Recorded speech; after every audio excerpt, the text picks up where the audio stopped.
Hello there, this is Carlo and welcome to another video. So this is part 3 of the shooting a movie with a Canon T3i camera, or what's known as the 600D in the UK. And today, like promised, we're going to be looking at stabilizers. So obviously, you know, it's one of them sort of items where it's preference. It's preference, you know. You don't have to go out and spend, you know, money on stabilizers and stuff like that, but you know, at the end of the day, if you want good sort of production value and you want good a good look in your video and a good smoothness to your video, obviously it's something which is worthwhile getting. So right here we have the Neewer camera stabilizer from Neewer. Let's sort of start from the beginning with this stabilizer for you guys, to give you sort of a rough idea, sort of like where I'm at with it.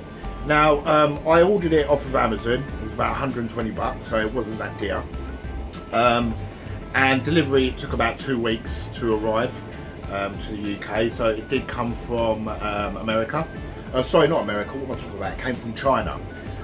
So 2 weeks. I thought it would get here a lot quicker, to be perfectly honest, but it didn't.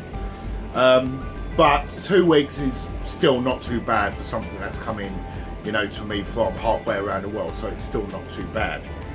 Now, for all you guys that are interested in getting a stabilizer, you know, be prepared, because obviously it's not a case of just getting a stabilizer, sticking a camera on it, and then just going out shooting. There is a steep learning curve to owning a product like this. First and foremost, obviously, it's the balancing. It's getting the balancing right. This literally took me ages to get this right, and I've still not got it perfect. So I'm still sort of learning, because I've never had a stabilizer like this before.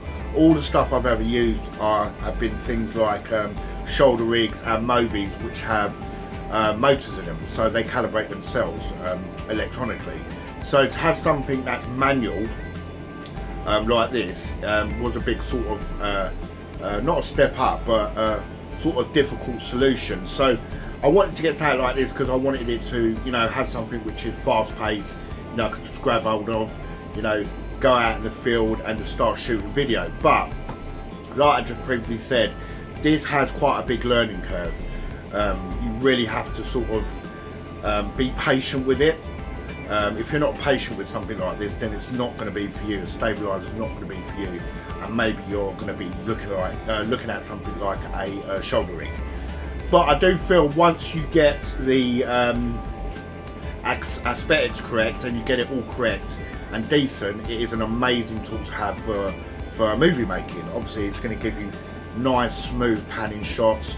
None of this, you know, when you're walking, you can see the actual camera walking sort of like that.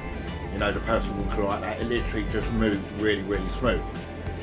So, like I just said, I mean, I've not got this perfect at the moment. I'm still working on the balancing of it. You should really stick that on a like a light stand or something and calibrate it. It's sort of nearly there, as you can see in the video footage behind me.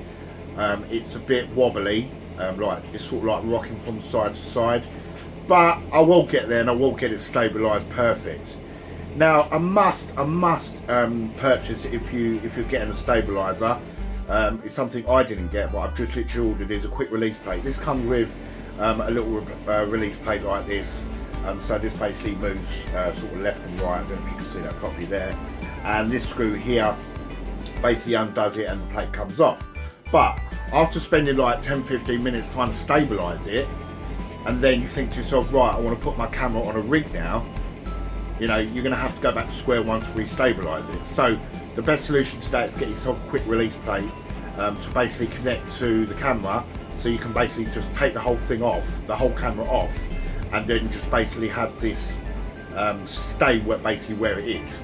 So when you mount the camera onto the stabiliser again, you don't have to do too much faffing when it comes to rebalancing the actual product.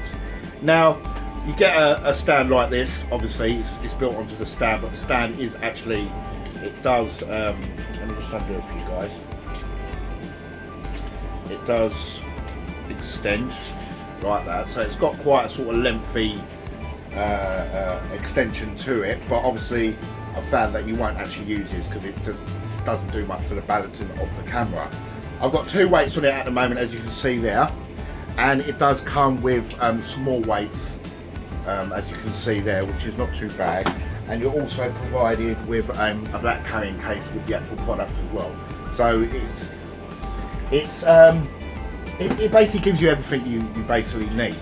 Now, build quality, I think this is absolutely incredible. It does weigh a ton. For something this size, it's not cheap. It doesn't feel cheap to hold.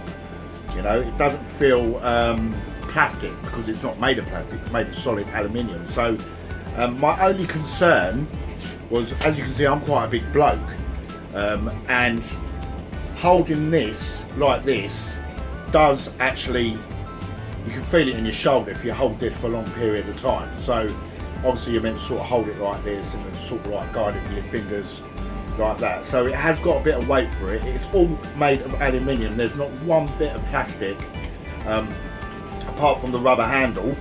That's the only thing that's rubber. The rest of it is solid metal. It feels rock solid. So it's a really good product in that aspect. So this is what we're going to be using. One of the products we're going to be using in this making a short film series with the Canon T3i. The Canon T3i.